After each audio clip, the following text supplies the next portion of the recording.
Amém. Quantos estão felizes por estarem aqui? Amém. Glória a Deus. Eu estou muito feliz. Deus tem falado comigo assim várias coisas de forma linda, de forma extraordinária. E essa palavra foi uma especificamente que Deus tocou no meu coração. Deus realmente tem se revelado a mim de inúmeras formas, falando inúmeras coisas.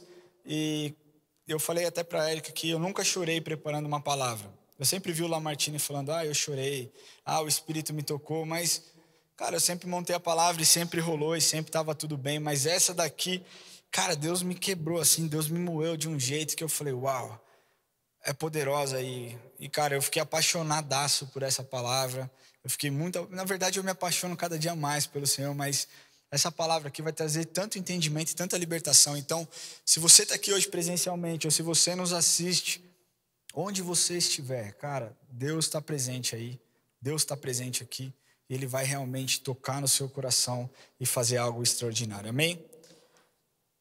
Me perguntaram por que eu troquei minha roupa, por que eu estou de xadrez hoje, adivinha? Na verdade não tem motivo nenhum, eu só troquei mesmo, porque a outra camiseta eu já estava usando o dia inteiro, então, eu troquei, enfim, eu estou aqui agora de xadrez, amém? Mas Deus é bom, vamos lá?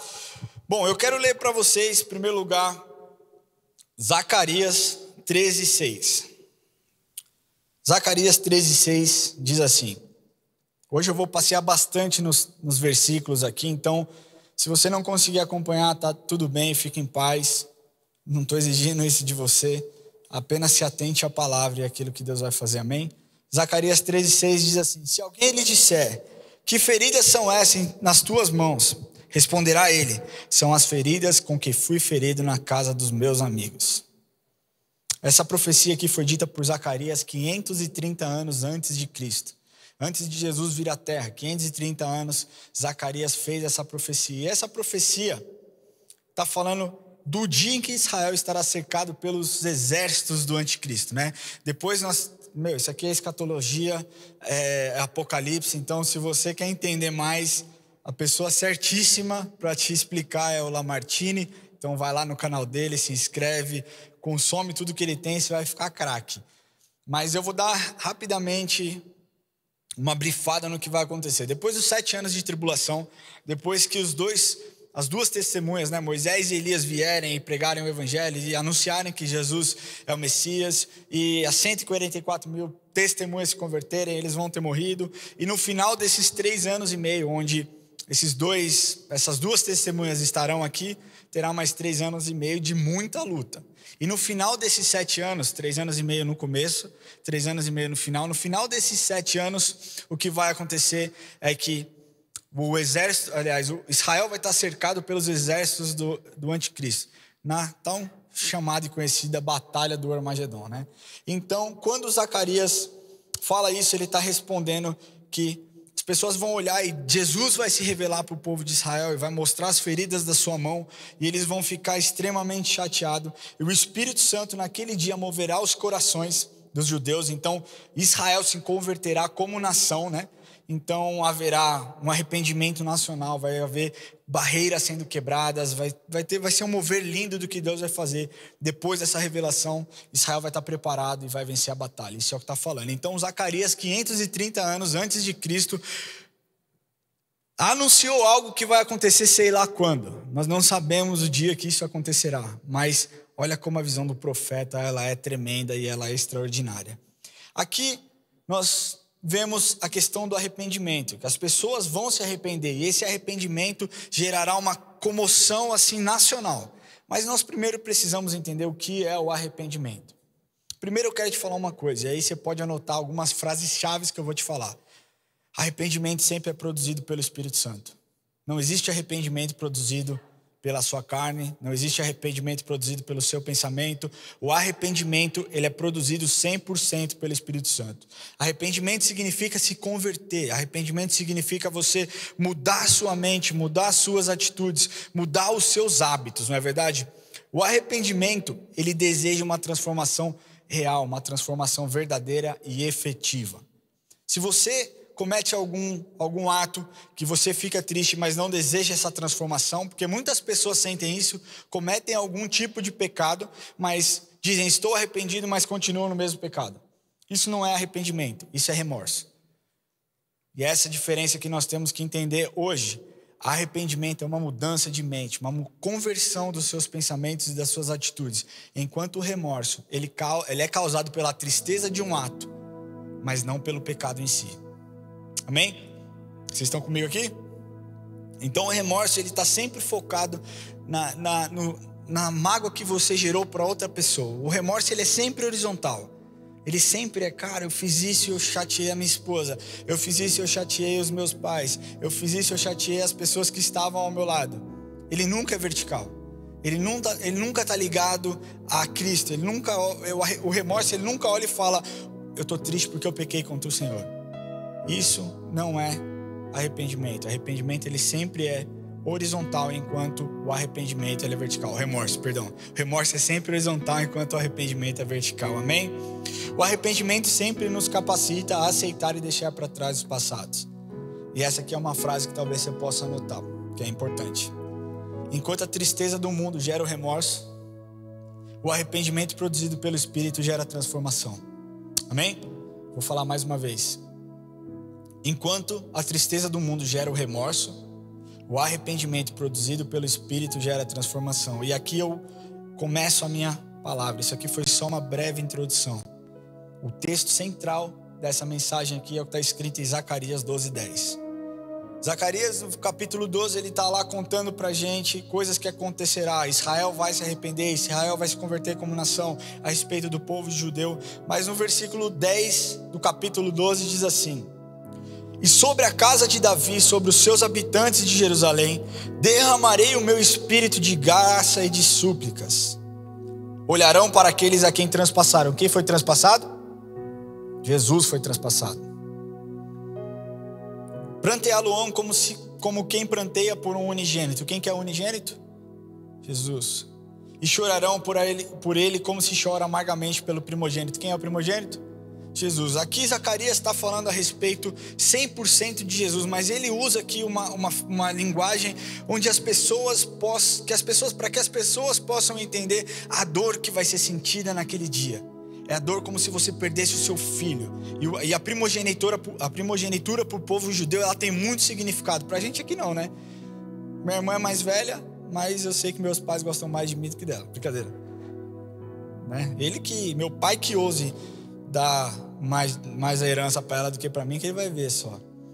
Para a gente aqui não tem tanto sentido, mas para o povo judeu a primogenitura é muito importante.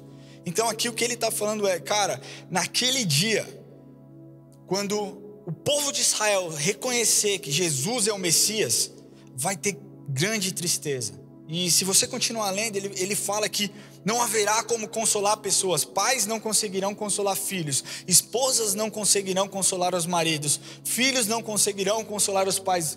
Vai ser uma dor amarga. Você imagina só você recebendo ensinamentos dos seus pais, que receberam dos seus avós, que receberam de toda uma geração. E você repassa esse mesmo ensinamento para os seus filhos, para os seus netos, para os seus bisnetos. E aí chega um dia que a verdade vem à tona e tudo aquilo que você viu e aprendeu não era bem a verdade. Aquela pessoa que falavam, cara, esse é o Messias, e você recusou durante tanto tempo.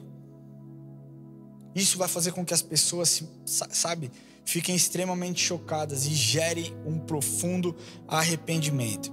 Mas aqui eu não quero falar a respeito do ponto escatológico em si.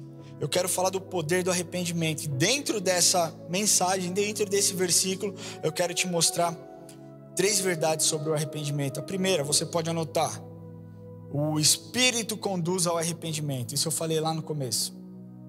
Não existe como outra pessoa produzir o arrependimento senão pelo Espírito. Mas você pode falar, Ramon, e o que aconteceu com aquelas pessoas do Novo Testamento antes que Jesus enviou o Espírito Santo? Cara, o Espírito já estava lá. Ele só não estava habitando ainda nas pessoas, mas ele já existiu, o Espírito Santo sempre existiu. Ele está desde a criação do mundo. Mas eu quero falar para vocês, se não fosse o Espírito, nós simplesmente teríamos remorso todos os dias pelos nossos atos. E provavelmente nós continuaríamos pecando e vivendo uma vida desgraçada. E essa semana a Érica me fez pensar a respeito dessa palavra. Eu amo a minha esposa, que ela é muito sábia, né? Ela falou, cara, desgraçado é um xingamento, talvez que seja possível. Talvez que o Espírito Santo não fique tão bravo. Porque desgraçado é uma pessoa sem graça. E é isso que nós temos na presença de Deus. Fora da presença de Deus, nós temos 0 de graça. Amém? Mas eu quero ler para vocês o que está escrito em João 16, capítulo 8. João 16, capítulo 8. Se você não precisa abrir sua Bíblia, só acompanha aqui no telão, que tá top. Quando ele vier, convencerá o mundo do pecado, da justiça e do juízo. Isso aqui é Jesus falando para os seus discípulos, explicando, cara, quando o Espírito Santo vier, ele vai convencer o mundo da justiça, do pecado e do juízo. E os discípulos de Jesus, cara, às vezes eu olho as coisas e falo, não é possível, eles estavam em outro mundo. Porque Jesus falava as coisas, onde vocês vão me trair? Aquele que eu der o bocado molhado de pão. Aí dava para Judas, os caras panguando lá. Quem que vai te trair, Jesus? Meu irmão, você não viu? Acabou de dar. E esses discípulos estavam ali, tipo, do que ele está falando, cara? Do que ele está falando? E Jesus ali falando claramente a respeito do Espírito Santo, que é o Espírito Santo que ia convencer o mundo do pecado, da justiça e do juízo. O Espírito Santo convence e nos mostra um sentido real do arrependimento, que muda o nosso comportamento e as nossas atitudes. A gente pode tirar da história, da Bíblia, centenas de pessoas que tiveram a sua vida transformada quando se arrependeram. Mas ao montar essa palavra eu falei, eu quero sair um pouco do convencional. E eu escolhi 2 personagens. Primeiro, Zaqueu. Zaqueu, para quem não conhece, era um cobrador de imposto, corrupto, sabe? Que as pessoas odiavam ele. E certo dia Jesus estava passando por onde ele estava, e aí então Zaqueu sobe numa árvore, porque Zaqueu, a Bíblia fala que ele era de baixa estatura, e ele queria tanto ver Jesus, que Jesus sobrenaturalmente fala, Zaqueu, vou comer na sua casa. E a galera fica pistola com Jesus, fica bravo pra caramba. Pô, Jesus, como que o Senhor vai receber um cara tão corrupto na sua casa? E Jesus praticamente fala, fica quietinho, eu sei o que eu estou fazendo. Eu tenho certeza que naquele caminho até a casa de Zaqueu, o Espírito Santo foi entrando na vida de Zaqueu e foi mudando, e foi gerando arrependimento, foi gerando constrangimento, até que nós podemos ler em Lucas, capítulo 19, versículo 8. Zaqueu se levantou e disse ao Senhor, Senhor, resolvo dar aos pobres a metade dos meus bens, e se alguma coisa tenho defraudado alguém, restituo 4 vezes mais. Ou seja, ele já não estava mais pegando para ele. A mudança de atitude, o arrependimento mudou, gerou uma mudança instantânea. E por que eu estou falando isso? Porque é instantâneo. Quando o Espírito Santo entra em você e te convence do pecado, meu irmão, tem que ser instantâneo. Não dá para você levar uma vida falando, cara, eu me arrependo daqui a pouco. Sabe, eu me arrependo daqui a pouco. Deixa eu te falar, cara, Jesus busca pessoas que estejam santificadas, porque essas pessoas santificadas, elas vão gerar impacto e transformação na vida de tantas pessoas com seus testemunhos. E sabe qual foi a resposta de Jesus para Zaqueu? Zaqueu, hoje houve salvação na sua casa. O que Jesus está esperando que você diga para Ele hoje é, Senhor, se eu tenho te magoado, se eu tenho defraudado a sua imagem, se eu tenho pecado contra ti, eu me arrependo. E o que o Senhor vai te falar hoje é, hoje a salvação entrou na sua casa. Hoje a transformação entrou na sua casa. Um outro personagem, Maria Madalena. Maria Madalena, e eu fui pesquisar quem realmente foi Maria Madalena, porque nós vemos que Jesus expulsou 7 demônios nela. Como que esses demônios entraram na vida de Maria Madalena? Não sei. E aí eu comecei a ler e vi, Maria Madalena era uma prostituta, Maria Madalena era aquilo, mas a real é que não existe embasamento bíblico para falar que ela era uma prostituta. O que nós sabemos é que existiam 7 demônios dentro dela, e o demônio só entra através de alguma brecha. E Jesus expulsa esses demônios, e Maria Madalena tem uma conversão genuína, um arrependimento genuíno. E de uma pessoa que era totalmente endemoniada, ela se tornou a maior seguidora de Cristo. Ela ia onde Jesus ia, ela estava onde Jesus estava. Quantas vezes nós não lemos na mensagem Jesus indo e ela indo atrás? Maria Madalena foi aquela que chegou e viu o túmulo vazio, e foi correndo contar para Pedro e para outras pessoas, e ninguém acreditou, e ela ficou lá se debruçando. E a primeira pessoa que Jesus se revela depois da ressurreição é para Maria Madalena. E ele fala, por que você está chorando? aqui nesse lugar e ela pensa que é o jardineiro. E ele fala: Maria Madalena, vá contar para as pessoas que eu estou aqui. Arrependimento na vida dessas pessoas fizeram com que elas mudassem suas atitudes, fizeram com que elas mudassem os hábitos que elas tinham. Isso gerou salvação para ambas as duas. E é isso que eu quero te falar. Se arrependa, deixe com que o Espírito te conduza ao arrependimento, porque isso vai gerar transformação dentro de você e vai haver salvação. Nós vivemos aqui uma expectativa de vida de 70, 80 anos e nós queremos sempre o que está acontecendo agora no presente momento. Deixa eu te falar, cara, daqui a pouco tudo acaba e você tem a oportunidade de se encontrar com Deus lá em cima e ter uma vida plena, sem doença, sem briga, sem disputa, sem egoísmo, sem vaidade. Lá vai ser perfeito. Amém? Segundo ponto, olhar para Jesus nos leva ao arrependimento. Então o primeiro ponto eu falei que o Espírito conduz ao arrependimento. E o segundo é, olhar para Jesus nos leva ao arrependimento. Quando você se arrepende, cara, automaticamente você volta os seus olhos para Jesus. Eu lembro quando eu me converti verdadeiramente, quando eu tinha 19 anos. A mudança foi tão radical na minha vida que aonde eu queria estar na presença dele. Gente, eu trabalhava na rua. Eu parei por algumas vezes em culto da Assembleia de Deus, no período da tarde da Igreja Mundial. Onde tinha a porta aberta da igreja, eu tinha essa disponibilidade no meu trabalho, eu entrava. Eu ia no Bola de Neve na quinta-feira, eu ia na Renascer na segunda, eu ia aqui no sábado e no domingo. Eu estava tão sedento da presença de Deus. Porque eu me arrependi, eu olhei para Jesus e eu sabia que nele estava a minha salvação. Que nele tinha que estar a minha expectativa. Não é verdade? Quando nós olhamos para Jesus, nós precisamos olhar o sacrifício dele feito. Quando nós olhamos para Jesus, nós temos que enxergar a superioridade dele. Deixa eu te falar uma coisa, você nunca vai ser como Jesus. Essa foi uma discussão teológica que eu tive com um professor meu lá, muito educadamente. Mas eu falei, é impossível me comparar com ele, porque ele é perfeito, eu nunca vou ser. Por mais que eu lute, algum dia eu vou cometer alguma falha. Jesus nunca falhou.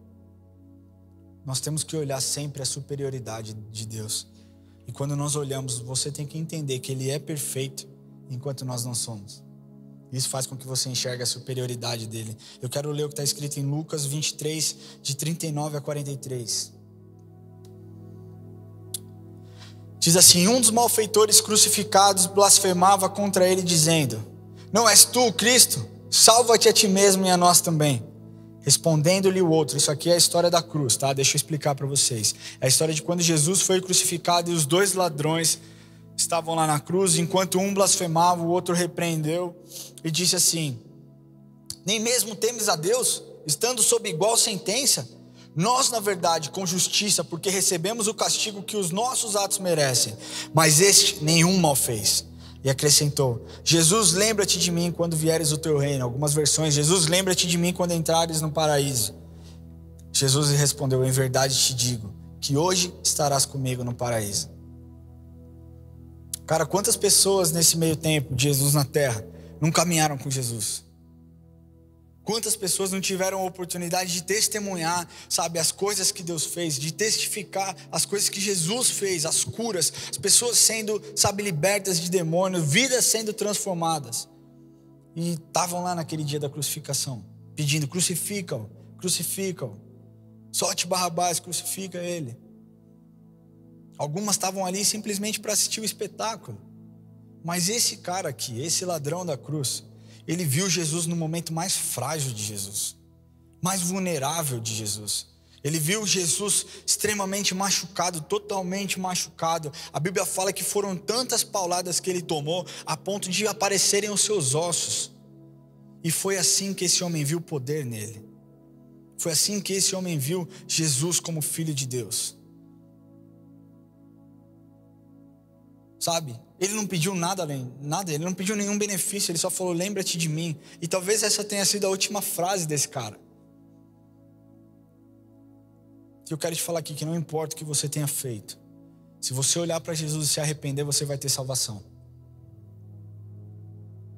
Não importa o seu passado, você vai ter salvação. Isso aqui não te dá liberdade para viver uma vida de pecado e achar, quando eu estiver quase morrendo, no meu leito de morte, eu simplesmente abro a minha boca, peço perdão e tudo vai estar bem. Realmente, você vai ser perdoado, mas eu tenho quase certeza de que se esse ladrão aqui tivesse conhecido a Jesus antes, e tivesse confessado a Jesus antes, e dito essas coisas que ele disse antes, muito provavelmente ele não estaria aqui na cruz.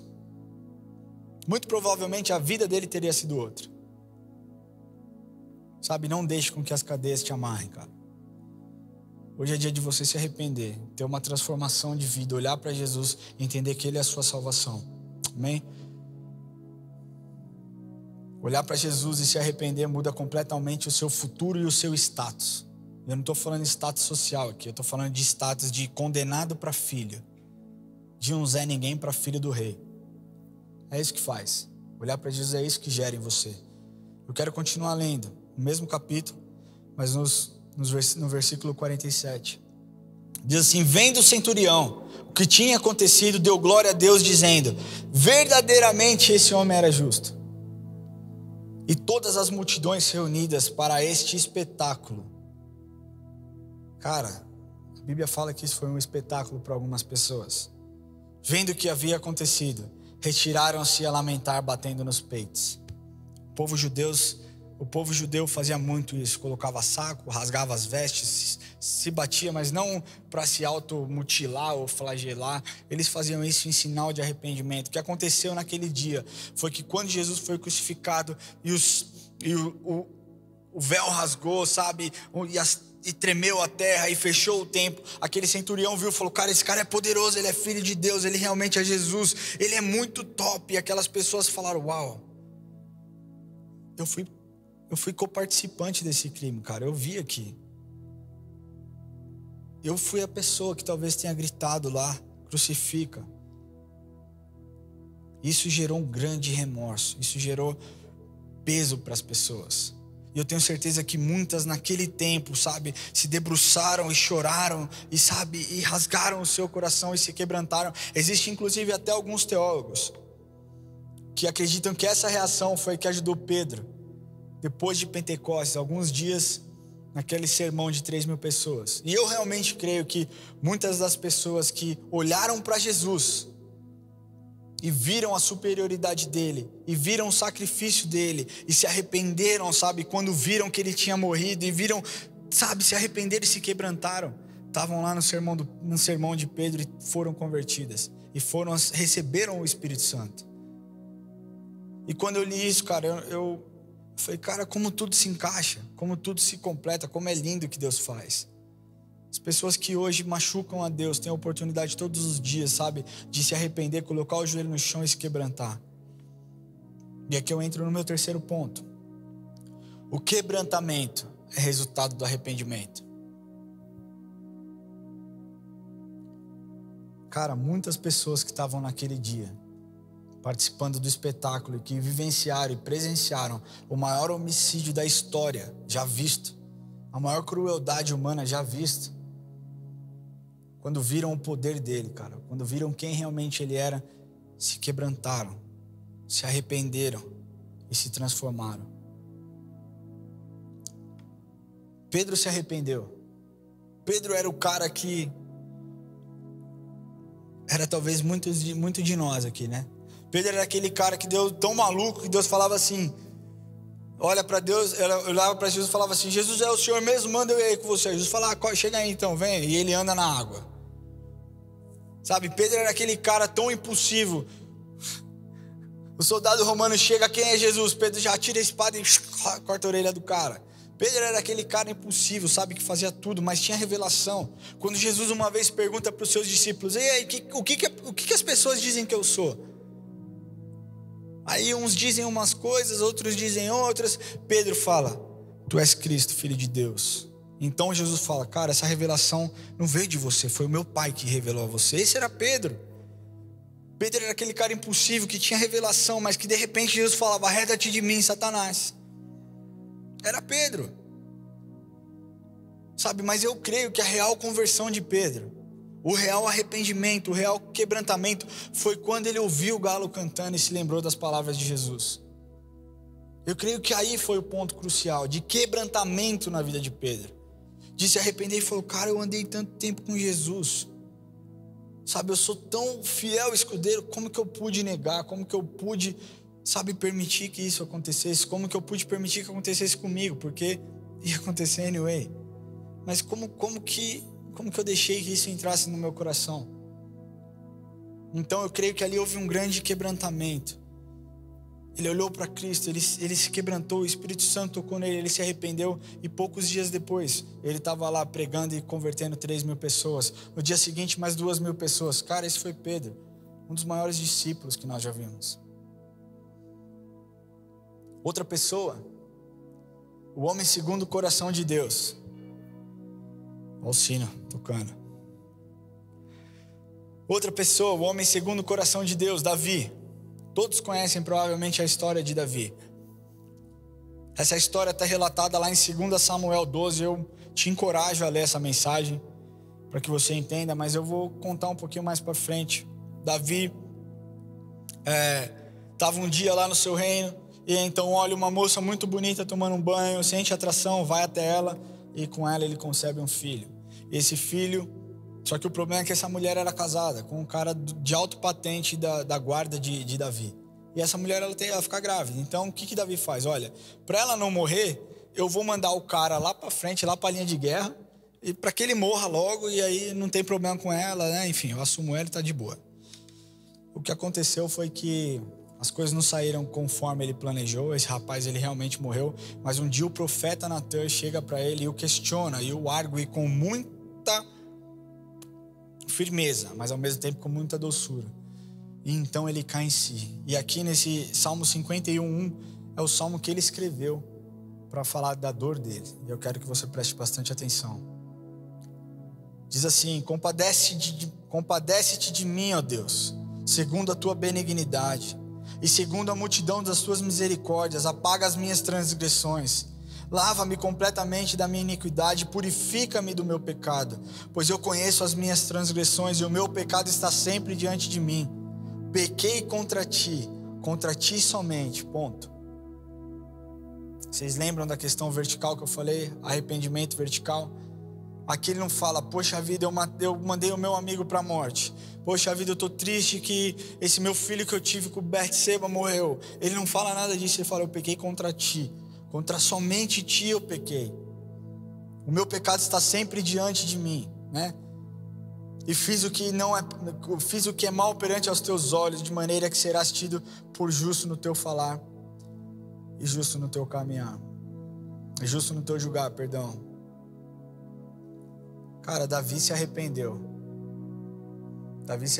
Mas ele diz algo que nos ensina algo, que Deus ama quem se quebranta. Ele diz lá no Salmo 51:17, sacrifícios agradáveis a Deus são o espírito quebrantado, coração compungido, ou seja, coração quebrado, né? E contrito, não desprezarás, ó Deus. Somente é possível ter um coração quebrantado, quando houver o arrependimento verdadeiro. Quando o Espírito nos conduzir a esse arrependimento e conduzir a sua vida a esse arrependimento, você poderá se quebrantar na presença de Deus e ter a sua vida transformada. Eu quero concluir essa mensagem para te falar algumas coisas, porque eu creio que nós precisamos de um tempo maior de apelo, de oração, de quebrantamento. Isso tudo foi para te mostrar aqui o que o poder do arrependimento gera em você. Produzido pelo Espírito, conduzido pelo Espírito, ele faz com que você olhe para Jesus, se quebrante na presença de Jesus. Arrependimento nunca é para gerar distanciamento de Deus. Quando você se arrepende, você corre para Ele e não dele. Você não tem vergonha pelo que você fez, você se arrepende, mas esse arrependimento gera uma transformação a ponto de você falar, eu não quero mais isso para mim. Eu não aceito mais viver desse jeito. E aqui eu não estou falando que você não vai cair de novo. Sabe?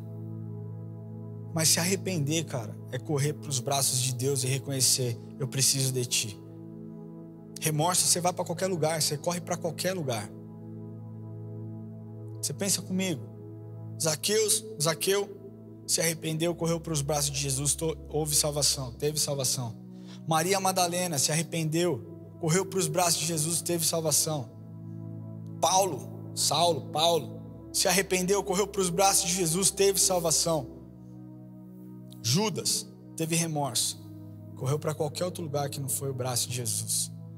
E eu creio de verdade que se Judas tivesse colocado o seu joelho no chão e se arrependido, ele seria perdoado e seria amado, sabe? Isso não é uma heresia, porque a essência de Deus é amor. Então ele nos perdoa. Quando a Bíblia fala, se você confessar o seu pecado, ele é fiel e justo para te perdoar. Então se Judas tivesse confessado, me perdoa, Senhor, eu pequei contra ti, houvesse um arrependimento e não um remorso, sabe? Ele teria tido salvação. Talvez hoje você se sinta sujo demais, cara, para estar aqui. Sabe, e é isso que Satanás tem jogado na vida das pessoas. Você é sujo, cara, você não é digno do evangelho. Você não é digno de ir para a igreja levantar. Se você faz isso, você é um hipócrita.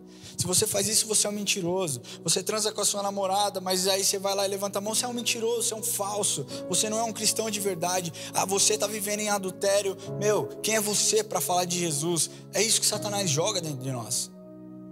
Você tem compulsão por bebida, cara, quem é você para ir lá e pregar salvação e libertação? Você tem problemas com pornografia, quem é você? Você é um gordo, quem é você para falar sobre autocontrole? É exatamente isso, cara, que Satanás joga, e é isso que tem feito as pessoas não terem arrependimento, mas terem remorso, porque não está sendo produzido pelo Espírito e sim pela carne. Eu quero concluir essa mensagem contando uma ilustração para vocês. Certo dia, numa cidade bem pequena, um rapaz que era muito amado, sabe, por todo mundo, era aquele rapaz super prestativo, que todo mundo gostava, que todo mundo amava estar perto, que todo mundo, sabe, era o primeiro a sempre ajudar, mas um dia, por alguma razão, ele acorda diferente e ele comete um crime, e ele mata uma pessoa. E foi tão cruel a forma como esse crime aconteceu que ele é condenado à pena de morte. Ele é levado, ele é transferido para a penitenciária e fica lá. Mas então as pessoas decidem ir falar com o juiz. Fala, cara, esse cara merece uma segunda chance. Essa pessoa merece ter uma vida diferente. Ele era tão bom, ele era tão prestativo. Não é por conta de um pecado que a gente tem que virar as costas para ele. E elas começam a apelar perante o juiz pedindo, tem misericórdia dele. Sabe, dá uma outra chance. A gente não está pedindo para que ele se livre da pena de morte, mas que ele não tenha morte decretada por conta desse erro. A gente sabe que todo ato ruim tem suas consequências e nosso pedido, Senhor juiz, Vossa Excelência, é que, sabe, só seja revista a sua pena. Então o juiz fala para eles, eu vou pensar e vou conversar com esse rapaz. E um dia, o juiz decide visitar esse rapaz com uma Bíblia na mão.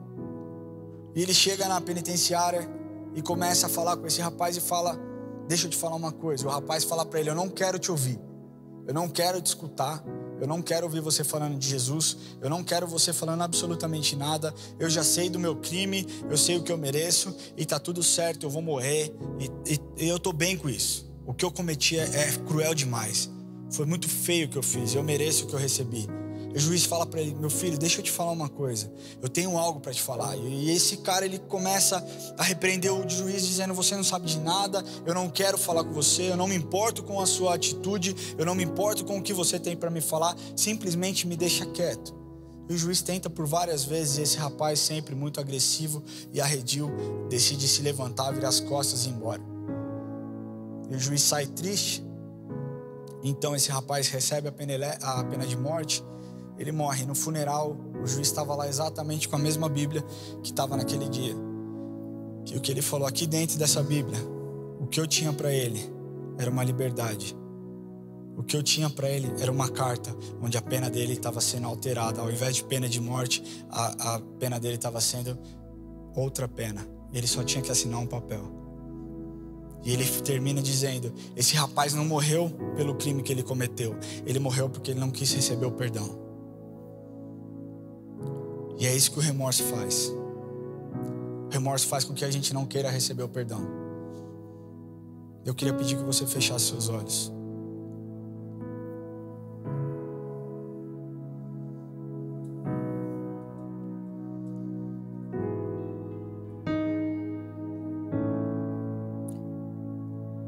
Para você que entrou aqui hoje pela primeira vez, e talvez nunca tenha entregado seu coração para Jesus, talvez nunca tenha dito para Ele de maneira, sabe, clara: Jesus, eu me arrependo dos meus pecados, por favor, perdoa os meus pecados, eu preciso mudar a minha vida, eu preciso mudar a minha história. Talvez essa pessoa é você. Eu quero te dizer que o arrependimento, ele não é apenas uma sugestão para que você viva bem com Deus. O arrependimento, ele é um requisito, cara, para que você tenha uma vida com Deus, para que você tenha a salvação. E você precisa entender isso. O arrependimento, ele precisa ser levado. Você tem a salvação. Então, se essa pessoa é você, se hoje você deseja entregar o seu coração a Jesus e falar: Jesus, eu me arrependo dos meus pecados, eu preciso ter a sua salvação, eu preciso ter a sua libertação, eu quero pedir que você levante a mão onde você estiver, e nós vamos orar por você, bem alto, por favor, bem alto. Glória a Deus pela sua vida, glória a Deus pela sua vida, glória a Deus pela sua vida. Existe mais alguém aqui que queira entregar o seu coração para Jesus? Glória a Deus pela sua vida. Existe mais alguém? Hoje é dia de conversão, hoje é dia de restauração, hoje é dia que o Senhor está falando. Talvez você esteja aí na sua casa se entregando nesse momento e falando: Senhor, eu quero receber o seu perdão, eu preciso receber o seu perdão. Se essa pessoa é você, nós queremos orar com você. Eu quero pedir você que levantou a sua mão sem o menor constrangimento, porque um dia eu tomei essa decisão. Eu queria que você se colocasse em pé.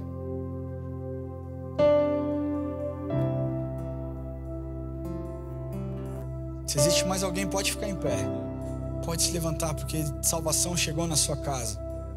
Assim como Jesus falou com Zaqueu, Ele está dizendo hoje para você: a salvação chegou na sua casa, a salvação entrou no seu coração, e hoje você vai ter uma vida transformada. Deixa eu te falar uma coisa: cada vez que Satanás lembrar do seu passado, você lembra ele o futuro que ele vai ter, porque é assim que funciona. Para Deus não importa o que você viveu, importa é para onde você vai, e para onde você vai é caminhar para a eternidade. Põe sua mão no coração e diz assim: Senhor Jesus, eu entrego o meu coração, eu entrego a minha vida, para que o Senhor seja o dono de mim. Senhor, faça com que o meu arrependimento gere transformação, e a transformação conduzida pelo Teu Espírito Santo. Escreve o meu nome, Jesus, no livro da vida.